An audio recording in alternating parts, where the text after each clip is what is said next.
야고보서 4장 1절에서 5절까지 다 같이 봅시다. 너희 중에 싸움이 어디로부터 다툼이 어디로부터 나느냐? 너희 지체 중에서 싸우는 정욕으로부터 나는 것이 아니냐? 너희는 욕심을 내어도 얻지 못하여 살인하며 시기하여도 능히 취하지 못함으로 다투고 싸우는도다. 너희가 얻지 못함은 구하지 아니하기 때문이요 구하여도 받지 못함은 정욕으로 쓰려고 잘못 구하기 때문이라. 가늠하는 여인들아, 세상과 벗된 것이 하나님과 원수됨을 알지 못하느냐? 그런즉 누구든지 세상과 벗이 되고자 하는 자는 스스로 하나님과 원수되는 것이니라. 너희는 하나님이 우리 속에 거하게 하신 성령이 시기하기까지 사모한다 하신 말씀을 헛된 줄로 생각하느냐? 아멘. 우리 지난주에 이 육신에 속한 사람들이 얻지 못하는 부분에 대해서 우리가 생각해 보았죠. 그들이 얻지 못하는 이유는 먼저는 구하지 않기 때문인데, 왜 구하지 않느냐면 그들이 얻는 방법이 우리 영에 속한 사람들, 구원에 속한 사람들과는 방식이 다르기 때문이라고 말씀드렸어요. 그들은 어떻게 해서 얻으려고 하냐면 다투어서, 싸워서 얻으려고 하거든요. 그러니까 그들이 얻는 방법은 쟁취입니다. 저는 뭐 노동자 쪽도 그리고 뭐 회사 쪽도 아닌데요. 왜냐하면 나름대로 다 입장들이 있기 때문이에요. 그 노동자들도요, 부당 노동에 대하여서는 거기에 부당하다고 얘기할 수 있는 권리가 있잖아요. 사업주가 회사를 운영하는데 그걸 구원의 정신에서 하지 않으면요, 결국은 그게 욕심대로 하게 되는 거예요. 결국은 그렇게 됩니다. 그 많은 돈을 다 가지고 죽지도 못할 텐데, 그 사람의 욕심이란 건 한도 끝도 없는 거거든요. 처음에 100만 원 벌 때는 한 200만 원 좀 벌었으면 싶다가 200만 원 벌으면 또 400만 원 벌고 싶고요. 그게 막 1000만 원 되고 1억이 되고 10억이 되고 막 100억이 되고 막 1조가 되고 싶은 거예요. 그러면 뭐 그 정도 벌었으면, 우리나라에서 최고로 많이 벌었으면 욕심이 끝났느냐? 그렇지 않아요. 끝도 없는 거예요. 그러니까 이런 인간의 욕심이 계속적으로 재물에 대하여서 소원을 가지고 다고 하는 거거든요. 끝도 없이 달라고 하는 겁니다. 그러니까 자기가 어느 정도 쓸 정도 되면요, 이제 노동자들한테도 좀 나눠줘야 되는데요. 같이 일하는 식구들이잖아요. 처음에 뭐 두세 사람 같이 일할 때는 뭐 같이 먹고 같이 웃고 같이 울고 하면서 참 식구같이 지냈는데, 이제는 뭐 한 10명 모이고 20명 모이면 이제는 뭐 상하 관계가 뚜렷해져 버리죠. 그래서 회사는 지시하는 사람들, 또 노동자들은 그냥 그 밑에서 아무 말 못하고 일하는 사람들, 이런 입장이 되어버리죠.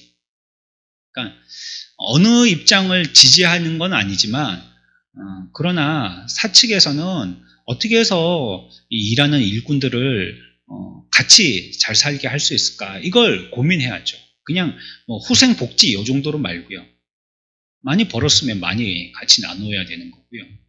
또 뭐 못 벌면 또 거기에 대해서도 같이 고통을 분담하는 거죠. 일하는 사람들도 마찬가지입니다. 일하는 사람들도 같은 식구라는 의식을 가지고 회사가 어떻게 됐든지 간에 우리들은 우리가 가져가야 할 만큼 가져가야 된다.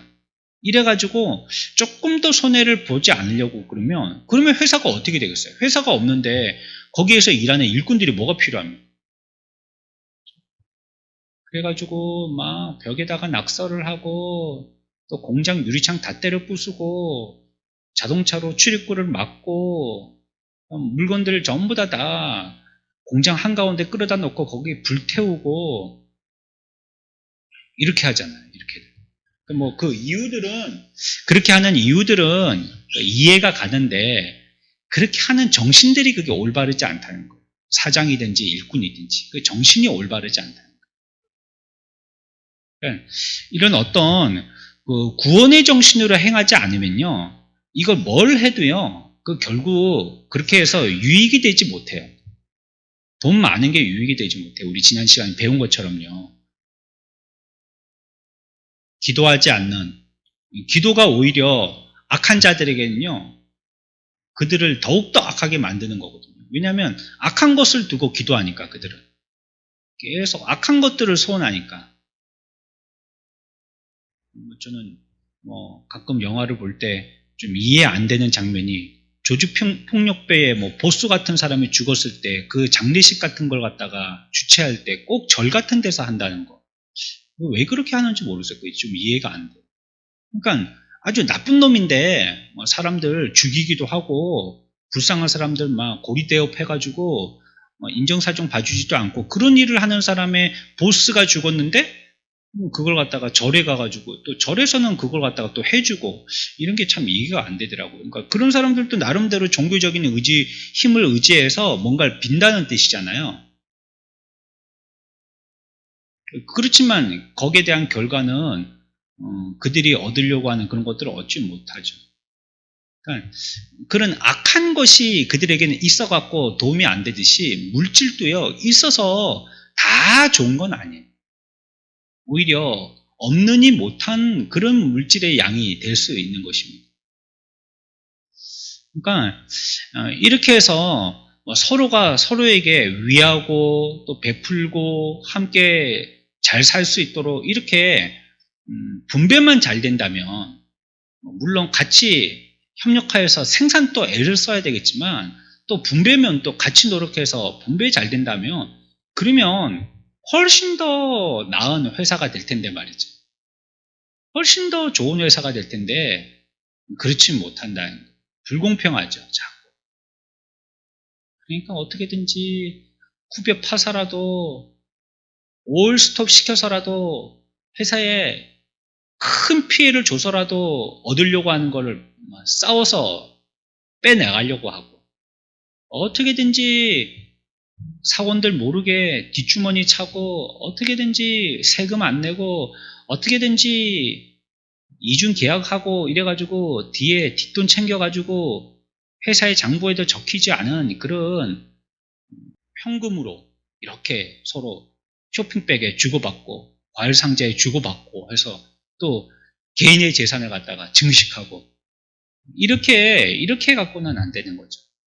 이게 전부 다 서로가 서로에게 맹수들처럼 사냥감을 놓치지 않으려고 하듯이 뺏으려고 하는 거예요. 뺏으려고. 서로 뺏으려고 하는 겁니다. 어떻게든지 뺏으려고 하는 거죠. 그러니까 얻지 못한다는 겁니다. 성경은. 그래서 그게 참 자기의 것이 되지 못한다는 거죠. 우리는 우리가 사업주가 된다면요. 그런 정신에서 벗어나야 됩니다. 여러분들이 무엇인가 일할 사람들을 갖다가 쓸 수 있는 입장에 있다면 우리는 좀 기독교적인 정신에서 그 회사를 운영해야 할 것입니다. 내게 얼마나 더 돈이 그거 얼마나 더 들고 가려고 그러는 거예요. 도대체 얼마나 많이 해야지 그거 갖고 만족이 되겠어요. 아예 안 되는 거예요. 사람이라는 건. 거기 가보면 또 딴 생각이 들고 되니까 그런 생각을 아예 안 가지는 게 낫습니다. 그냥 나도 봉급받는다고 생각하고 사장이니까 조금 더 받아야 되겠죠.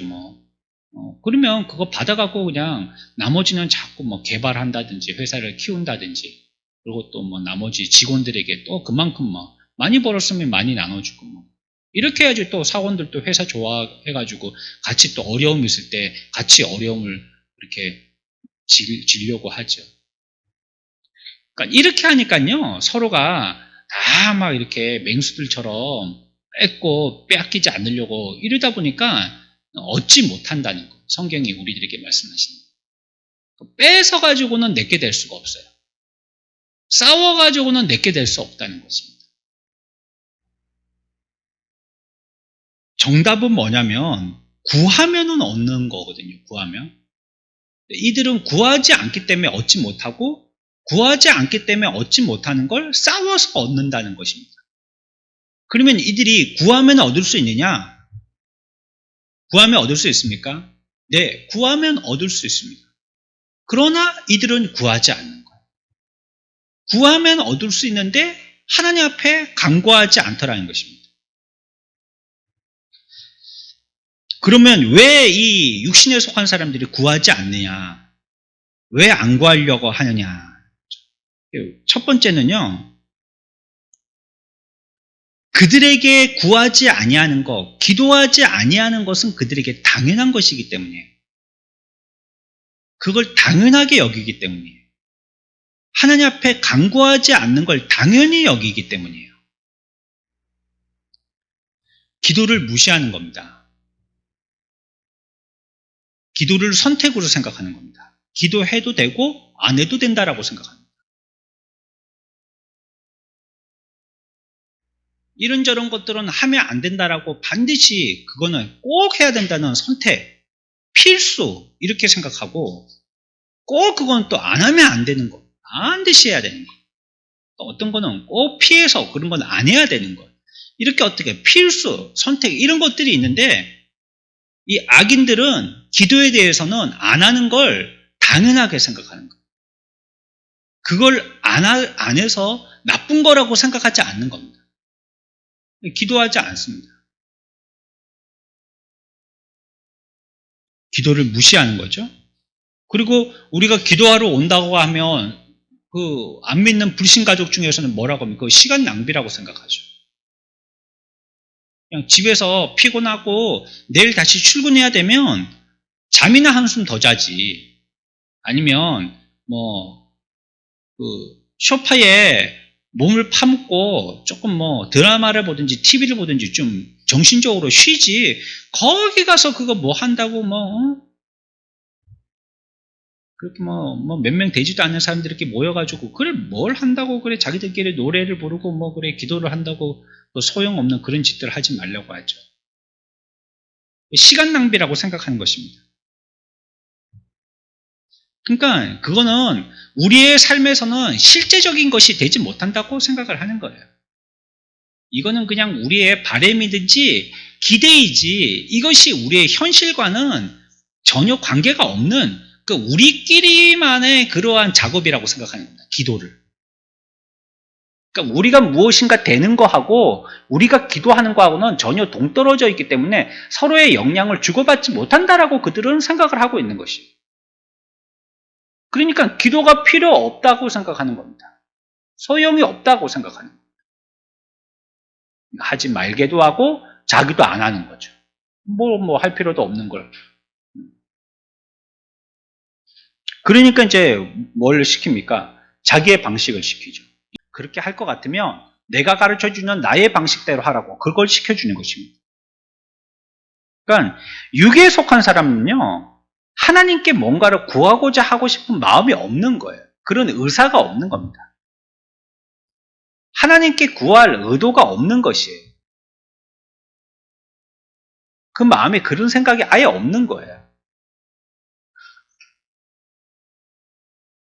자신이 지금까지 살아왔는데 살아오면서 자기가 경험한 여러 가지 나름대로의 지혜가 있다라고 생각하거든요. 대처라고도 표현할 수 있겠고 영리함이라고도 얘기할 수 있겠는데 그런 게 있다라고 생각하는 거예요. 그거는 그렇게 할 게 아니고 내가 지금까지 살아오니까 이렇게 해야 된다라고 얘기하는 거예요. 이렇게. 아니면 사람들 쫓아서 그렇게 하면은 그건 어리석은 방법이니까 그럴 때는 이렇게 하는 게 훨씬 더 슬기로운 것이다 라고 이렇게 얘기하는 거예요. 그렇게 해야 된다라고 하는 것이. 우리 코로나 처음 시작됐을 때 19년에 2월 달에 한참 대구에서 폭발적으로 감염자들이 늘고 3월 달에 기하급수적으로 올라가면서 신천지 얘기 나오고 그럴 때요. 교회들이 벌벌벌벌 떨었지 않습니까? 정부에서 얘기하지도 않았는데 교회가 먼저요. 문을 닫았습니다. 스스로. 여러분 기억나시죠? 그러니까 하라 집합금지니 행정명령이니 이런 거 있기도 전에요. 교회에서 아예 예배를 갖다가 스스로가 물러섰습니다. 물론 저는 방역도 그렇고요. 또 우리의 어떤 건강의 문제 때문에 우리가 조심해야 될 건 조심해야 된다고 생각해요. 그러나 그 부분의 경계가 어디가 경계돼야 될지에 대하여서 양심으로 잘 판단해야죠. 사람들이 그냥 얼렁뚱땅해가지고 그렇게 한다고 우리들도 그냥 얼렁뚱땅해서 그렇게 하다 보면요. 잘 돼도 2등하는 겁니다. 다른 사람들 하는 거 보고 하는 거니까. 잘 돼도 2등하는 거. 과연 그게 하나님의 뜻에 맞는가? 그러면 더 슬기롭게 할 수 있는 방법은 없는 거야. 좀 당황스럽기도 했잖아요. 우리가 그런 일을 한 번도 경험해보지 않았으니까. 총회에서 뭐라고 얘기하는지 귀 기울이고, 또 노예다가도 제가 질문을 했어요. 노예, 오랫동안 목회하셨던 목사님들 전화해서 교회들은 어떻게 하시냐고 물어보기도 하고, 또 기독교 연합회 회장 목사님, 그때는 19년에 상남교회 이창교 목사님이 회장이셨거든요. 어떻게 전화번호 알아가지고요. 그 목사님에게도 제가 직접 전화했어요. 그래도요, 뭐 뾰족하게 해주시는 분이 없어요. 그냥 뭐 그렇게 해야 되는 게 아니냐. 그냥 우리는 그렇게 하기로 했다. 우리 그냥 당회에서는 장로님들하고 그렇게 하기로 했다. 뭐 거기에 대한 이유나 뭐 특별한 설명이 없어요. 한 분 정도 서울에 있는 한 목사님이 내가 그렇게 질의를 하니까 한 분 정도 거기에 근거되어진 성경 구절이 아니라 어떤 이전에 있었던 신학자의 거기에 대한 비슷한, 그것과 관계되어진 비슷한 내용의 이전에 글을 썼던 게 있는데 그걸 저한테 문자로 보내준 거. 자기는 그렇기 때문에 이 일에 대한 판단을 이렇게 한다라고 근거로 그런 글 보내준 것 말고는요, 교회들마다 뭐 뚜렷한 기준이 없더라고요. 그냥 다른 교회에서 하니까 그렇게 한다는 거예요, 그냥. 한마디로 얘기하면 그런 거였었어요. 그게 우리가 발빠르게 잘한 대처이고, 그게 영리한 대처인가. 성경은 전도를 미련한 것이라고 표현하고 있거든요. 전도에 미련한 것으로.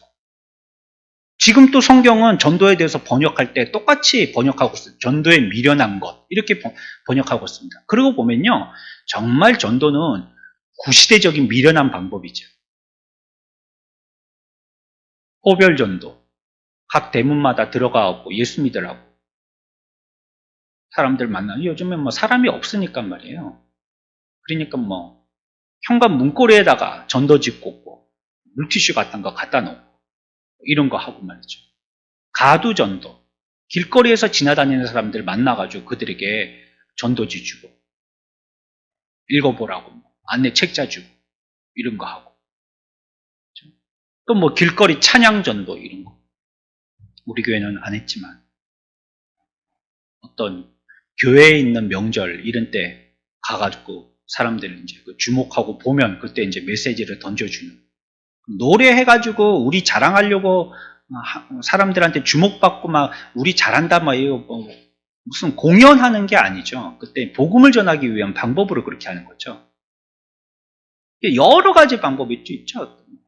요즘에는 뭐 이제 관계전도 이런 말도 나왔죠. 서로 하도 전혀 관계 없는 사람하고는 뭐 100장 1000장을 전도지 뿌려도 한 명도 안 오니까 아는 사람한테 복음을 전하면 그래도 그 사람들 중에서는 뭐 열에 한 명, 20명에 한 명 정도는 올 테니까 말이에요. 그렇게 해서 전도하자는 거죠.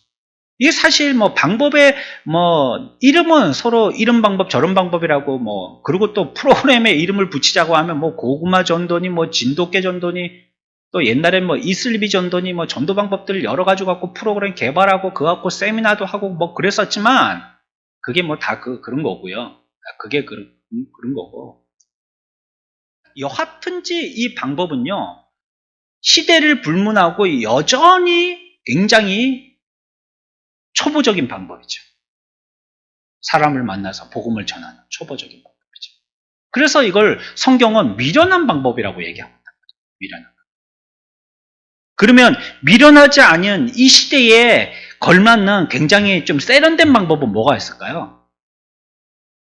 길거리에 있는 대형 전광판 같은 데다가 선한 목자 교회 팍 나오게 하고, 그렇죠? 막 앉아갖고 찬양하고 막 뜨겁게 기도하고 뭐 여기 띠 두르고 밖에 가갖고 뭐 사회 봉사하고 뭐 그런 거 여러분들 많이 보셨죠? 그런 거 화면 큰데 막 저기 뭐 소개광장 또 어디 있나요? 저 가야백화점 있는데 거기 막 거기도 있고 또 어디 있나요? 저기 마산에 신세계백화점 있는데 거기도 있고 광장 큰 전광판 같은 거 있잖아요. 광고 사인판. 그리고 또 있나? 창원에는 그룹 말고는 없는 것 같은데요. 사인 광고 하는 데 있잖아요. 그런 거 막 갖다 놨고. 그런데 막 보여주면, 야, 뭐 여기에 이 시에 저 교회가 대표적인 교회인가 보다. 야, 사람들 많이 모이네. 야, 저기 막 찬양하고 하는 거 보니까 막 어린이들하고 청년들 많네. 비전이 있고 소망이 있네. 교회가 지역사회에 영향력을 미치나 보다 막 저렇게 쓰레기 봉투 들고 다니고 띠 두르고 다니면서 뭐 이렇게 청소하고 막 저렇게 막 불쌍한 할아버지 할머니들 도와주고 하는 거 보니까 막 그러니까 막 그렇게 광고하고 말이죠. 버스 광고하고 버스에다가 광고 막 붙이고 그런 것 좀 세련된 방법이라 할 수 있겠죠. 아니면 뭐 더 뭐 세련되려면 뭐 방송국에 이게 종교적인 거는 광고를 방송국에서는 아마 안 해줄 것 같은데 그렇게 한다든지 뭐 신문 뭐 그다음에 TV, 라디오 막 이런 데다가 방송한다든지 그게 훨씬 효과적일 것 같지 않습니까? 훨씬 효과적일 것 같지 않습니까? 근데 성령은 여전히 우리들에게 이 복음을 들고 나가서 만나서 전도하는 이 방법을 쓰라고 우리들에게 제시하고 있거든요.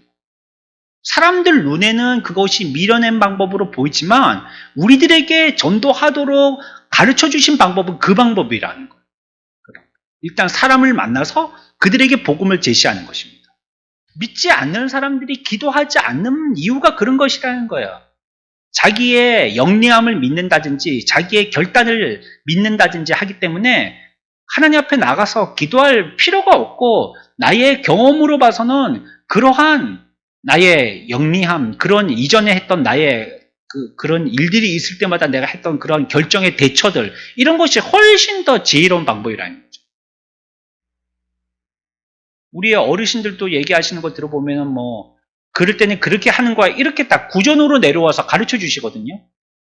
그러면 밑에 있는 사람이 그런 줄 알고 그냥 묻지도 따지지도 않고 그렇게 하는 겁니다. 왜 그렇게 하는지도 몰라요. 상 났을 때도 그렇더라고요. 우리 저번에 큰어머니가 돌아가셔가지고요. 그래갖고 뭐 이 근처에 인근에 친척들이 없으셔가지고 제가 하룻밤을 거기서 완전 잠을 잔 건 아니지만 이른 새벽까지 제가 거기 혼자 있다가 온 적이 있었거든요. 장례식장에.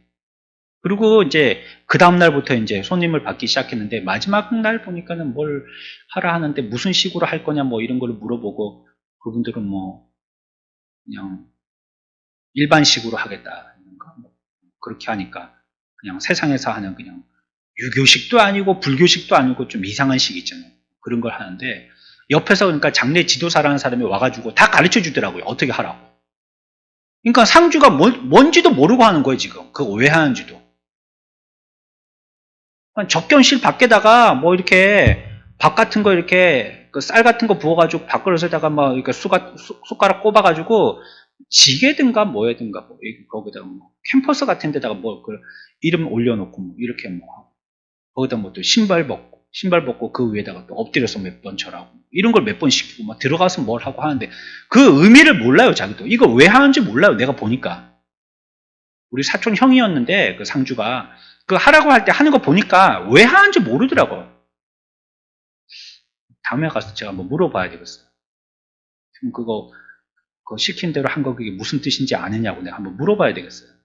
물어보는 거 어렵지도 않고 알고 했냐고 한번 물어봐야 되겠어요. 몰라요 그거.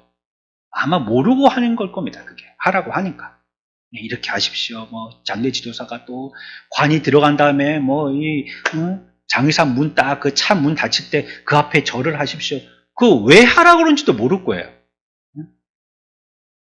관 뚜껑 덮고 차에다가 집어넣는데 거기에 머리를 숙이고 거기다가 인사를 해야 될 이유, 그 뭐 무슨 이유인지 모를 거예요. 사람들은 그냥 하라니까 하지. 이런 것 저는 많이 봅니다. 굉장히 많이 봅니다. 예전에 우리 이모 돌아가셨을 때도 그런 일이 있었어요. 염을 할 때도 보니까 그 그 장례지도사 그 염하시는 분, 그분들도 막 어떻게 하라고 하니까 막 가족들이 한마디도 토 안 달고 그대로 하는 거예요. 뭐 이렇게 하니까 뭐 이렇게 절하고 뭐 이렇게 들어와서 뭐 어쩌라니까 뭐 어쩌 하고 뭐 이거는 뭘 설명을 해주고 뭐 깐 거는 뭐고 위에다가 뭐 한자로 뭐 붉은 그 한자 글씨 있잖아요. 그 연불 같은 거 그거 갖고 탑 같은 걸로 글씨처럼 그림처럼 해가지고 쫙 쓴 거 이걸 덮는데 뭐 이거는 해야 되는 거라고 하니까 그냥 뭐 그게 뭐 그것도 뭐 돈 몇만 원 아니면 몇십만 원 들었겠죠. 그거 하고 막 다 그렇게 하는 거죠. 관이 이런 거 해야 된다면 그런 거 하고 뭐 수의 그런 거 입혀야 된다면 그거 입히고 시키는 대로 다 하는 거죠. 왜 하는지를 모르는 거예요. 그러니까 그런 것들은 앞에서 그냥 위에서 하라고 하는 대로 하니까 그냥 자기도 모르고 밑에 있는 사람은 그냥 따라 하는 걸 뿐이죠. 의미도 모른 채. 그냥 그렇게 하는 것입니다. 그게 옳은 지혜라고 생각하기 때문이에요. 따져보자는 게 아니에요. 그게 한번 싸워보고 따져보자는 게 아니에요. 그 의미는 알아야 될 거 아니에요. 근데 세상에 육신에 속한 사람들은 하나님께 묻기보다는 지금까지 해왔던 그 선례 그것을 따라서 하는 걸 더 편하게 생각하고 그게 지혜로운 방법이라고 생각해요. 나중에 물어보면요. 아마 10중 8구는 그거 좋다고 하니까 했지 이렇게 대답할 겁니다. 좋다고 하니까 했지. 뭔지는 모르지만 왜 좋은지는 이유를 설명할 수 없지만 좋다고 하니까 한 거지 이렇게 얘기할 겁니다. 그게 잘하는 방법이라고 생각하고 그렇게 하는 겁니다. 그 사람들은. 그러니까 그 사람들은 하나님 앞에 물어요 안 물어요? 안 묻습니다. 물을 필요가 없는 거거든요. 좋다고 하는 방법대로 지금까지 해온 식을 그대로 하기만 하면 되는 거지 굳이 하나님께 이거 어떻게 해야 됩니까? 물을 필요가 없는 겁니다. 그러니까 육신에 속한 사람들은 기도를 안 하는 겁니다. 안 해요. 기도를 안 해요. 결론적으로 얘기하면 자기의 지식이 하나님께 여쭈어서 하나님을 통해서 얻게 되어지는 지식보다 더 승하다라고 생각하기 때문입니다. 내가 더 많이 알고 있고 그렇게 하는 것이 옳다라고 생각하기 때문에 하나님께 안 묻는 것입니다. 그러니까 육에 속한 사람들은요. 하나님께 무엇인가를 물을 의사가 없는 거예요. 물을 생각이 없어요. 안 물으려고 하는 것입니다. 결국은 자기의 방법대로 이렇게 하게 되면 자기의 힘이 강하고 자기의 지식이 온전하기 때문에 결국은 최후 승리자는 자기가 될 것이다 이렇게 생각하는 것입니다. 기도하지 않아도 좋은 일이 일어날 것이다 라고 생각하는 것입니다. 게다가 가끔 사탄 마귀는 그 사람들에게 안정제를 주거든요. 안정제. 아프면 우리 이번에도 뭐 코로나 이거 주사 맞고 고통을 토로하시는 분들이 많던데 그러니까 어떤 병원에서는 맞고 나오시는 분들에게 이 타이레놀을 갖다가 같이 주는 병원도 있다 하더라고요. 그래서 받아오는 분도 계시더라고요. 어떤 분은 아예 주사 맞으러 가기 전에 먹고 가시는 분들도 계시고 또 받아와서 또 드시는 분들도 계시고 뭐 힘들어서 고생들을 하고 그러시잖아요. 어려워들 하시잖아요. 힘들어서. 그래 이렇게 어떤 사람들에게는요 마음에요 그것이 우리 마음에 이와 같이 어떤 여유가 생길 때가 있거든요. 여유가 생길 때가 있거든요. 그래서 마귀는 우리들에게 좀 여유를 주려고 그게 결국은 함정인데 꼭 고통을 제하는 척하면서 우리들에게 타이레놀과 같은 안정제를 줄 때가 있단 말이에요. 그러면 그걸 먹고 우리는 완전히 낫다라고 이렇게 착각하게 해야 되는 거죠. 그거 먹고 이제 완전히 나온 줄로 생각하는 겁니다. 그러면 마음에 여유가 생기니까 안심이 되고 기분이 좋아져요. 걱정이 덜해지잖아요. 병원에 가는 심리적인 효과가 있잖아요. 그렇죠? 애가 아플 때 어디가 아픈지 모르는데 일단 병원에 데리고 가면요. 일단 안심이 되잖아요.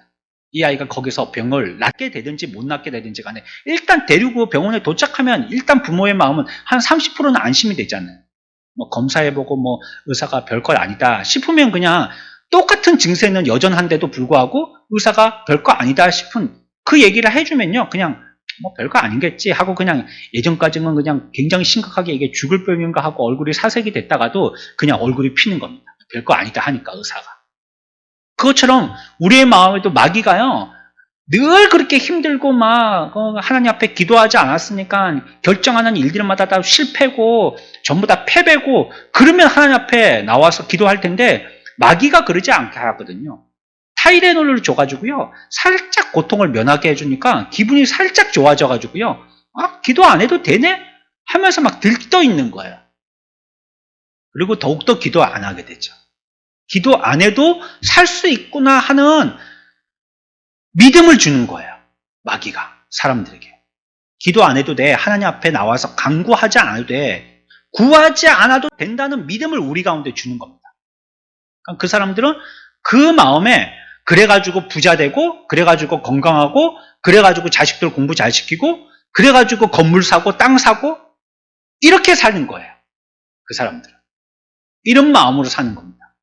그리고 그 지혜를 가지고 후손들에게도 똑같이 가르치는 겁니다.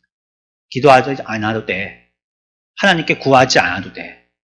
내가 했던 대로만 하면 나처럼 이렇게 부자 되고 건물 사고 땅 사고 할 수 있어. 이렇게 가르치는 거죠. 혹시 그 사람들이 하나님 앞에 구하는 기도를 했다 할지라도 자기가 얻은 결과를 얻고 나서는요. 하나님께 간구했던 것들을 전부 다 까맣게 잊어버리지 무시해버리고 맙니다. 그리고 이제 자기의 방법대로 이제 막 신나게 해 나가는 거죠. 하지만 성경은 그렇게 해서는 우리들에게 얻을 수 없다는 것이죠. 인류 전체의 역사를 보아도요. 인간의 악한 욕망을 쫓아서 애쓴 얻고자 했던 사람들의 결론은요. 그 목표를 이루지 못했다는 것이 역사를 통한 증명입니다. 육신의 사람과 같이 구하지 않고 그냥 자기의 정욕을 쫓아서 무엇인가를 얻고 또 그것을 투쟁, 싸워서 뺏어서 얻으려고 하는 사람들, 그것은 결코 자기의 것이 되지 못한다는 것이. 하지만 이런 사람들이 계속 싸우다가도 가끔씩은 마음을 바꾸게 될 때가 있어요. 그때가 어느 때이냐? 몸과 마음이 약해질 때입니다. 몸과 마음이 약해질 때야. 그때는 뭐 천지신명 다 찾죠. 하늘 땅에 온 데 있는 신이란 신은 다 찾습니다. 나 살려주기만 한다면. 뭐든지 좋으니까 나 살려달라고. 뭐든지 좋으니까 말이에요. 뭐 하나님도 괜찮고 예수님도 괜찮고 뭐 부처님도 괜찮고 뭐 뭐든지 좋으니까 제발 나 좀 살려달라고. 그때는 이제 한번 구하는 거예요. 법을 먹기 때문이죠. 굉장히 종교인처럼 되기도 하고요. 만약에 자기가 시도했던 그 목표를 자기의 그러한 투쟁의 방법으로 효과를 보아서 얻지 못하게 된다면 그 사람은 종교적인 사람이 돼서라도 그것을 얻으려고 할 거예요. 선거철에 보십시오. 선거철에. 그 사람들이 뭐 언제 신앙생활을 했는지 안 했는지 알지도 못하는 사람들이 교회에 나타나가지고 인사한답시고 그래가지고 교계 신문 같은 데 보면 같이 사진 찍고 이런 거 많거든요. 요즘은 뭐 잘 못 모이니까 좀 방법이 달라졌지만 예전에는 큰 대형교회, 지역의 대형교회 그런 데 가서 예배 드린다고 딱 가서 앉아있고 그 사진 찍고 그렇죠? 또 뭐 석가탄신일 이런 때 되면 또 그 앞에 딱 가고 앉아있고 그래갖고 전부 다 뭐 합장하고 인사할 때 똑같이 다 하고 그런 거 있잖아요. 그러니까 그렇게 해서 자기의 목표를 얻을 수 있다면 힘을 쓰고 애를 써도 안 될 때는요. 종교인이 돼보려고 하는 마음을 가지기도 해요. 그 사람들이. 하지만 그래도 그 사람들은 얻지 못하죠. 아니 왜 종교인이 되어서 하나님 앞에 구하든지 자기가 바라던 신한테 구했으면 얻게 된다라고 성경은 얘기하고 있는데 왜 그들은 못 얻었냐? 이렇게 반문한다면 그들이 한 것은요. 진심이 아니고 형식이기 때문에 진짜로 구한 게 아닌 거예요. 구하는 척만 한 거지 그거 받을 의도도 없었고 받을 거라고 믿지도 않고요. 지금 받게 해달라고 간절하지도 않는 거예요. 그냥 형식으로 한 겁니다. 형식으로. 하나님을 경배하려고 하는 마음이 없는 거죠. 아무 생각 없이 그냥 하는 것입니다. 저 때, 8.15 우리 특별 집회 이런 거, 할 때, 누가 왔어요, 국회의원이. 그런데 이 사람이 기도를 하는 거예요. 야, 기도 잘하더라고. 조창 기도회다. 저기 어떤 호텔에서 아침에 창원기독교연합회에서 조창 기도회 할 때, 오라고 해가지고 가가지고 한 번 갔었었는데, 누가 정치인이 한 명 왔어요. 이 지역 정치인인데. 그 사람이 기도하는, 그 사람 안 믿는 사람이거든요. 기도 잘하는 거예요. 그거 아무래도 보좌진이 누가 써줬겠죠. 그래갖고 끝에 예수님의 이름으로 기도합니다 하니까 아멘하고 목사님들이 아멘하고 나서 다 웃더라고요. 아멘 다 웃는 거예요. 그 사람이 예수 믿는 사람도 아닌데 기도를요, 목사님 뺨치게 하는 거예요. 그런 기도는 참된 기도가 아니에요. 그걸 구했다라고 얘기할 수는 없는 거예요. 그렇기 때문에 결론적으로 다시 돌아간다면 악인들의 육신에 속한 자들의 기도는 받지 못하는 거예요. 구하지 않은 거예요. 그건 사실. 멋진 책 보고 그대로 베껴가지고 기도하는지 모르겠지만 그건 진실된 구함이 아니기 때문에 그거는 구함도 아니고 그래서 얻지 못하는 거예요. 얻지 못하면 구하지 않았기 때문에 얻지 못함이라고 했어요. 우리들도 마찬가지죠. 우리가 뭔가를 하나님 앞에 구할 때 육신에 속한 자들과 같이, 이 타락한 자들과 같이, 안 믿는 자들과 같이 우리의 육신의 어떤 타락한 본성의 욕망을 쫓아서 간구한다면 그거는 뭐 하지 않은 거예요? 구하지 않은 겁니다. 구하지 않은. 그러면 결론은요? 어떻게 돼요? 받지 못하는 거죠. 왜냐하면 자기는 육신으로 구했기 때문에. 욕망을 쫓아서 구했기 때문에. 우리가 구분을 짓기를 육신에 속한 사람과 구원받은 사람으로 구분을 해서 그렇지 똑같은 태도로 했으면 그거 어떻게 규정을 짓겠어요? 똑같은 태도로 한다면. 똑같은 자세로 하나님 앞에 그와 같이 간구한다면 그걸 육신에 속한 사람이다, 그걸 구원받은 사람이다, 그걸 어떻게, 모르는 사람은 그걸 어떻게 구분해내겠어요? 그렇다면 그런 말미암은 결론도 동일한 겁니다. 못 받는 거예요. 어떤 사람이 간구하든지 간에 육신에 속한 자로서 믿지 않고 자기의 정욕을 쫓아서 욕망으로 간구하였을 때는 주님 앞에 구하지도 않았으니까 못 받기도 하고 그런 구함은 진실되지 못하기 때문에 못 받게 되는 거죠. 인생의 목적이 4개 있으면 안 됩니다. 우리는 하나님께 영광 돌리는 것이 우리의 인생의 목적이지 나 잘 사는 게 목적이 아닙니다. 예수 믿고 부귀영화 누리려고 한다면 지금 우리가 예수 잘못 믿고 있는 것입니다. 예수님은 나를 믿으려면 십자가를 져야 된다고 그랬지 나 믿으면 큰 회사 경영하게 된다는 말 한마디도 한 적이 없으세요. 그런데도 우리가 간구하는 것은 육신의 정욕을 따르는 사람과 같이 욕망적인 기도를 할 때가 너무 많잖아요. 그럼에도 불구하고 하나님께서 내 기도 들어주시지 아니하신다라고 얘기하지만 사실은 그거는 들어주실 수 없는 기도를 하고 있었던 거죠. 육신적인 간구를 하고 있었던 겁니다. 아무리 열심히 싸워서 얻으려고 투쟁한다 할지라도 그것은 성경이 우리들에게 대답하고 있는 것은 결코 얻지 못할 것이다. 아무리 40일 기도를 하고 아무리 400일 기도를 하고 자기 자녀를 제물로 바치는 기도를 한다 할지라도 그런 기도는 얻지 못한다는 것입니다. 성경 한 군데 찾아봅시다. 시편 37편 8절 11절까지 다 같이 봅니다. 시작.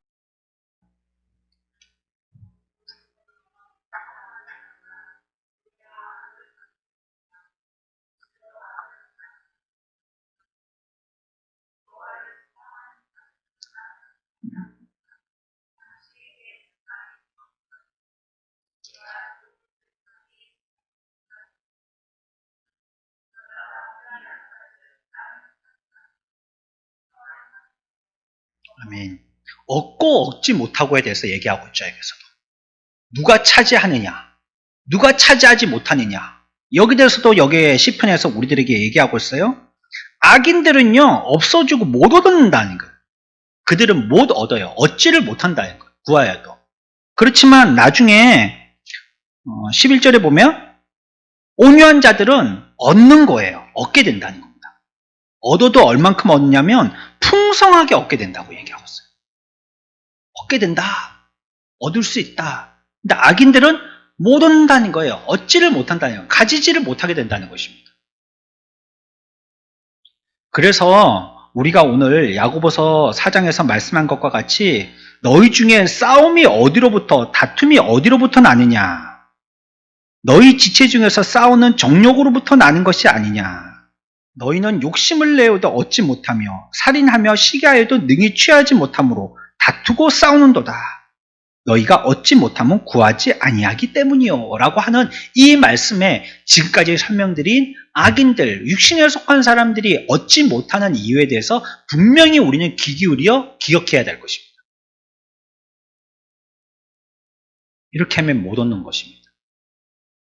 그러면 여러분들이 얻을 수 있는 방법은 한 가지라고 처음에 말씀드릴 때부터 여러분들에게 대답을 해드렸습니다.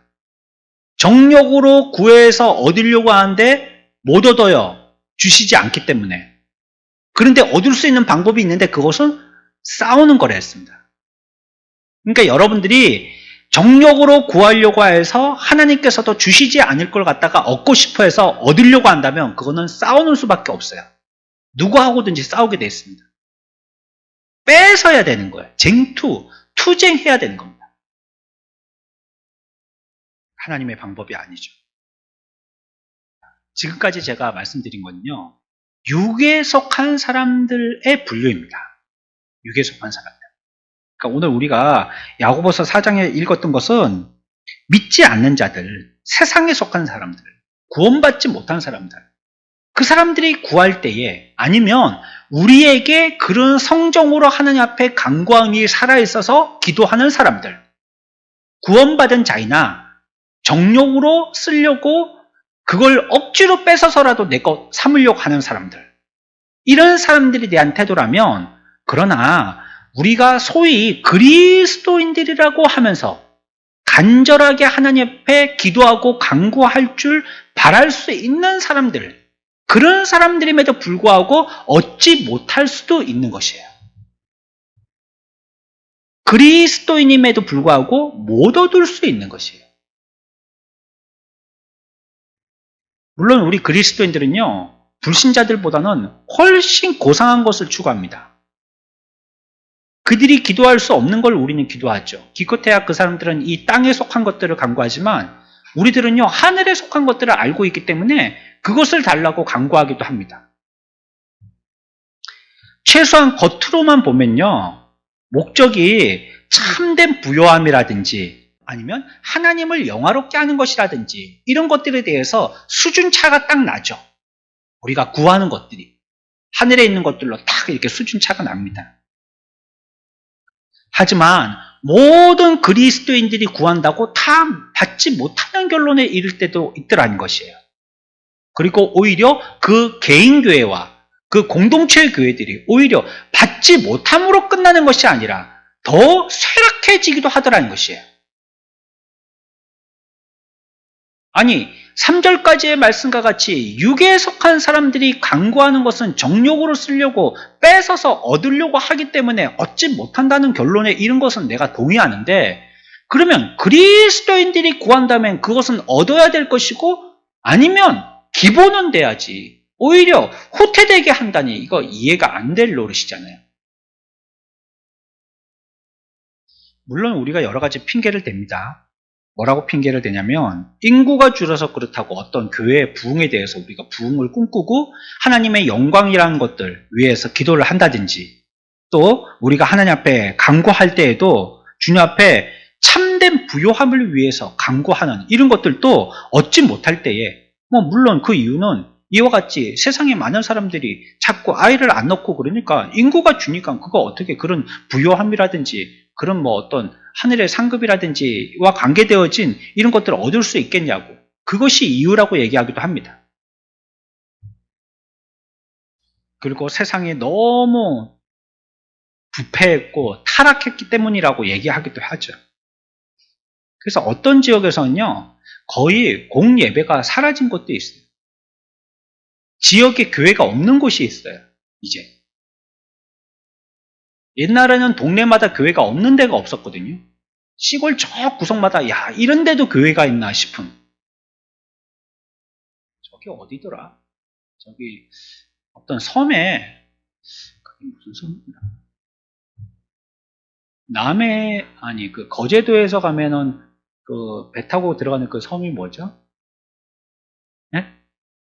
사랑도 말고요. 그 저기 외도인가? 네, 네.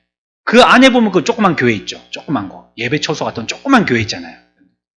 저는 거기 갔다 와서 야 이런 데도 교회가 있나? 이런 데도 교회가 있나? 전 깜짝 놀랐거든요. 조그만 교회가 있더라고 이렇게. 그러니까 한국에 교회 없는 곳이 없다 할 정도로 진짜 시골 구석구석마다 교회가 있었습니다. 아니면 뭐 예배처소 이렇게 이름을 붙인다든지 기도소 이렇게 붙인다든지 그렇게 교회들이 다 있었었죠. 근데 이제는요 교회 없는 데가 많습니다. 교회가 사라지고 있어요. 예배를 안 드리니까 교회가 존재할 이유가 없죠. 그러니까 뭐 교회 있던 건물을 무너뜨리고 뭐 새로 그 땅에다가 다른 걸 짓는다든지 아니면 그 교회 건물을 갖다가 이용해서 다른 용도로 활용한다든지 이런 데가 많더라는 거예요. 성도들 가운데서도 형식적으로 예배에 나와서 하나님 앞에 감사와 찬양이 아니라 불만이 늘 쌓여 있고 또 교회에 대해서는 무관심하고 우리 교회가 뭐 무슨 일을 하는지 뭘 위해서 애쓰고 있는지 나는 우리 교회를 위해서 기도해야 된다면 뭘 위해서 기도해야 되는지 깜깜한 겁니다.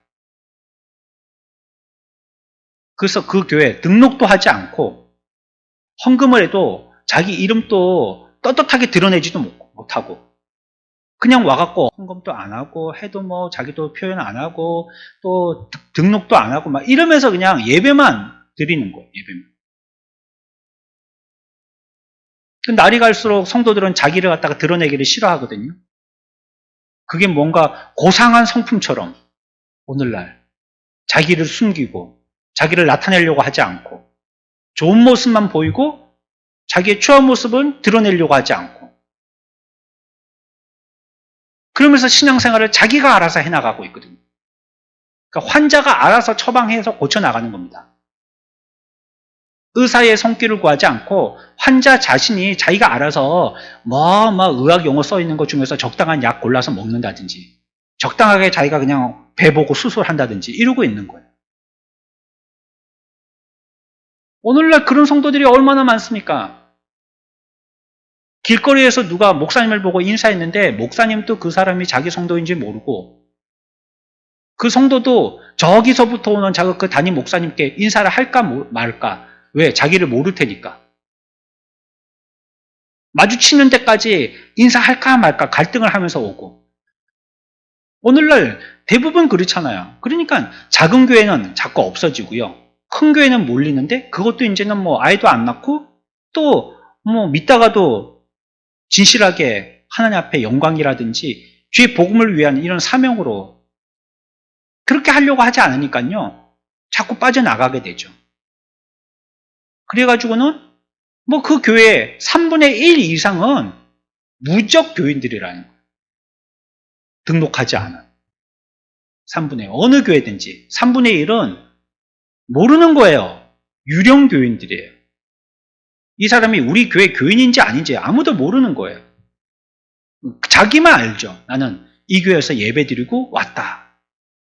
그리고 뭐 일주일에 한 번 예배 드렸으니까 나는 성도로서의 의무를 다했다. 나는 그리스도인이다. 그렇게 생각하는 거죠. 이런 성도들이 많이 발생하고 생기고 있다는 것입니다. 그런 교회 안에서는요, 회심의 역사가 일어나지 않죠. 하나님이 그 교회를 들어서 쓰시지도 않습니다. 이렇게 되어지는 이유가 무엇이냐?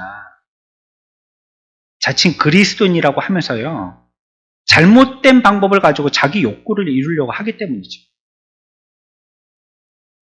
그리스도인이 하나님 앞에 간구한다라고 하지만 얻지 못하게 될 때 그거는 잘못된 걸 구하는 거예요, 지금. 몰라서 안 구하든지 자기의 방법을 가지고 구하려고 하기 때문에 얻지 못하는 거는 뭐 그럴 수 있는 거죠. 그런 사람들 아예 모르니까. 어린 아이를 갖다가 어른 노릇 못한다고 우리가 뭐라 할 수 없잖아요. 그런 줄 알아야 되는 거죠. 그런데 당연히 할 만한 사람이 못할 때는 이건 분명히 문제가 있는 거잖아요. 잘못된 방법을 가지고 자기의 욕구들을 이루려고 하는 거예요. 욕구라고 말씀드립니다. 교회도 욕구를 채우기 위한 수단으로 활용하는 거예요. 교회에서 그런 건 이제 말을 못합니다. 교회가 교회되게 하는 표지가 몇 가지 있다 했어요. 성례, 하나님의 말씀 선포, 그 다음에 뭐죠? 여러분들 기억 하나 하십니까? 성례를 행해야지 그게 교회고요. 말씀이 선포돼야지 교회입니다. 그리고 또 한 가지가 뭐죠? 치리가 있어야 됩니다. 치리가 교회. 치리가 있어야 된다. 부모가 자식이 진짜 자식이면 혼내키는 게 당연한 거라고 성경은 얘기하지 않잖아요. 자기 자식이면 부모가 친부모고 그 아이가 내 아이면 당연히 부모는 아이를 나무르게 되는 거예요. 잘 되라고. 근데 오늘날 교회에서는요, 성도들 나무래면 안 됩니다. 왜? 기분 나쁘다고 시험 들면 다른 교회 갈 테니까. 우리 교회 근처에 있는 인근의 교회입니다. 이름은 말할 수 없어요. 교회 건물 멋지게 지어놓은 교회입니다. 한 번도 안 들어가 봤다가요. 근래 제가 한번 들어가 봤습니다. 예쁘게 잘 지었더라고요. 10년이 넘은 교회인데요. 밖에서 보니까 이제 1, 2년밖에 안 된 것 같이 깨끗하게 벽돌 색깔도 예쁘고요. 잘 지어놨어요. 땅도요. 그냥 뭐 이렇게 주택가 중에 그냥 대충 지은 건물이 아니고요. 종교부지 받아가지고 잘 지었어요. 많이 크지도 않고 적당하더라고요.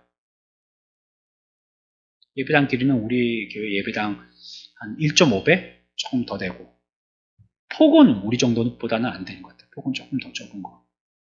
밖에 막 잔디밭도 있고 멋지더라고요. 그 성도들이 제법 모였대요. 근데 지금은 30명뿐이 안 모인대요. 그냥 제가 이렇게 그냥 한번 대충 봐도요, 한 130석이나 140석 정도는 되는 것 같아요. 예배당에. 좌석에만 앉으면, 유아실에 그런 거 다 빼고 그냥 나무 의자에만 앉았을 때 한 140석 정도는 되는 것 같아요. 들어가서 앉으면. 끼어서 앉는다 하면 200명까지도 앉겠고, 좀 넓게 앉으면 한 120명에서 140명 정도 앉겠더라고요. 근데 거기에 지금 30명 모였어요, 예배드리는데. 이 교회에 무슨 문제가 있었대요. 그래가지고 반은 다 나간 거예요. 자꾸 교회들이요, 자기의 어떤 욕망을 쫓는다든지 자기의 기분과 또 자기의 마음에 안 맞으면 그냥 교회를 갖다가 휘 저어버리죠. 자기의 뜻대로 안 된다고. 교회에 대해서 귀하게 생각하는 것이라든지 오히려 신약의 한국 교회를 구약의 제사를 드리던 그런 어떤 전이나 아니면 그런 텐트보다도 못하게 여기는 거예요. 천막으로 지어진 교회보다도 지금을 못하게 여기는 거예요. 그때는 뭐 벌벌 떨면서도 그 안에 딱 못 들어가게 하는 경계 안에는 들어가지도 못했었는데, 이제는 뭐 쑥쑥쑥 들어오니까 여기는 뭐 아무나 들어와서 아무렇게도 해도 되는지 알고 아무렇게나 하는 것이죠.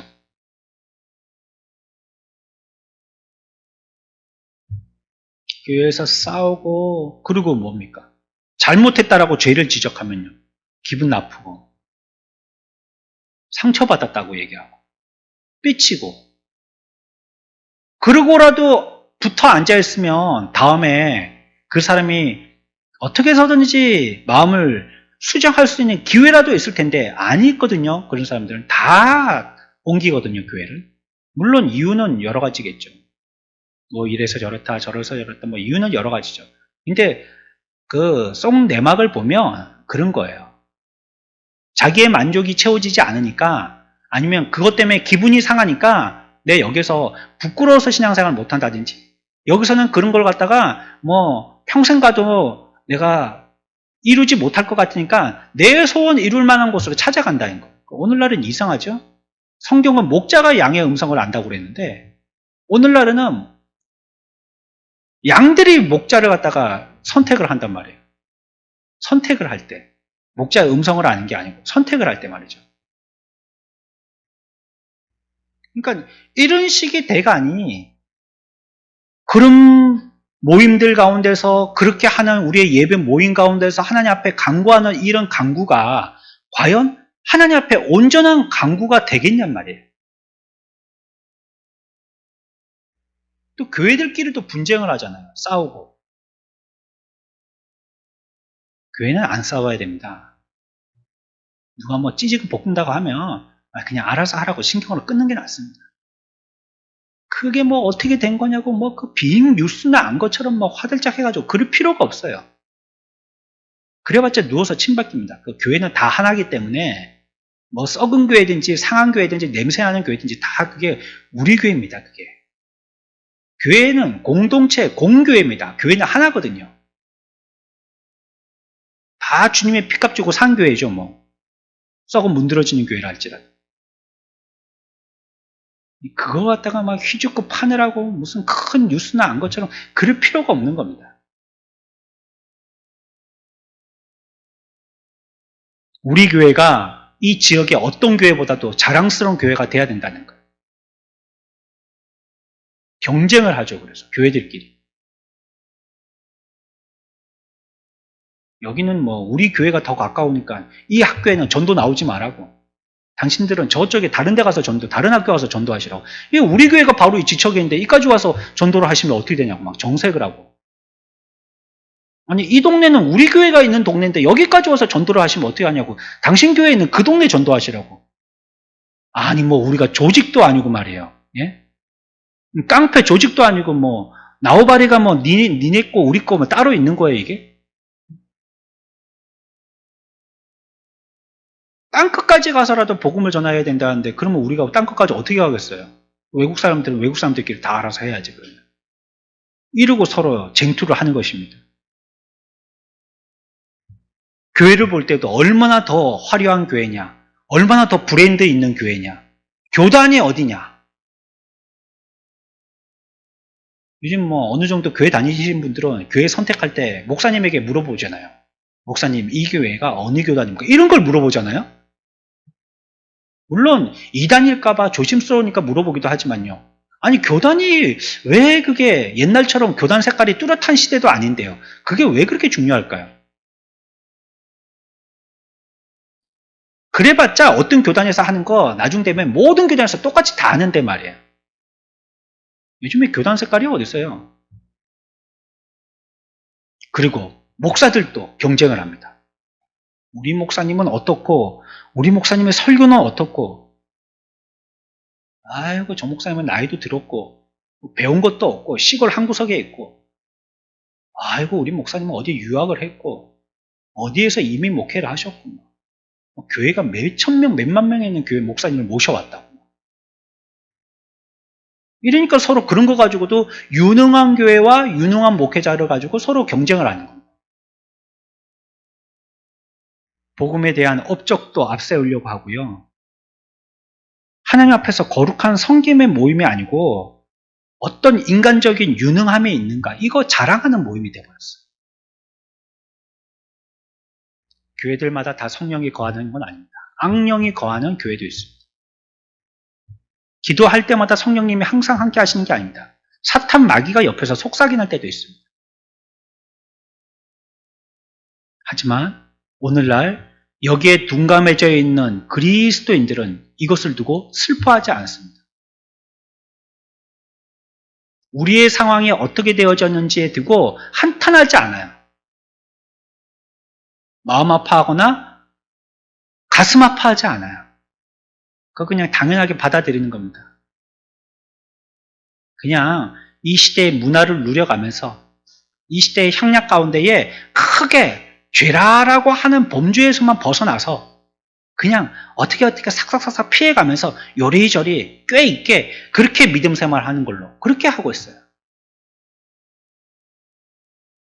그러면 우리의 기도가 그런 교회가 드리는 기도가 그런 개인 교회가 드리는 교회의 기도가 하나님 앞에서 응답이 되겠어요? 그게 응답이 되겠냔 말이에요. 우리의 상태가 그런 상태가 되어 있다면 안 믿는 사람들이 그렇게 구해서 그렇게 받지 못하듯이, 그렇게 구하지 않고 받지 못하듯이 우리들도 그렇게 구하지만 그건 과연 똑같은 결론을 보지 않겠어요? 못 받는 거잖아요. 못 받게 되지 않겠어요? 잘못된 방법이면 안 됩니다.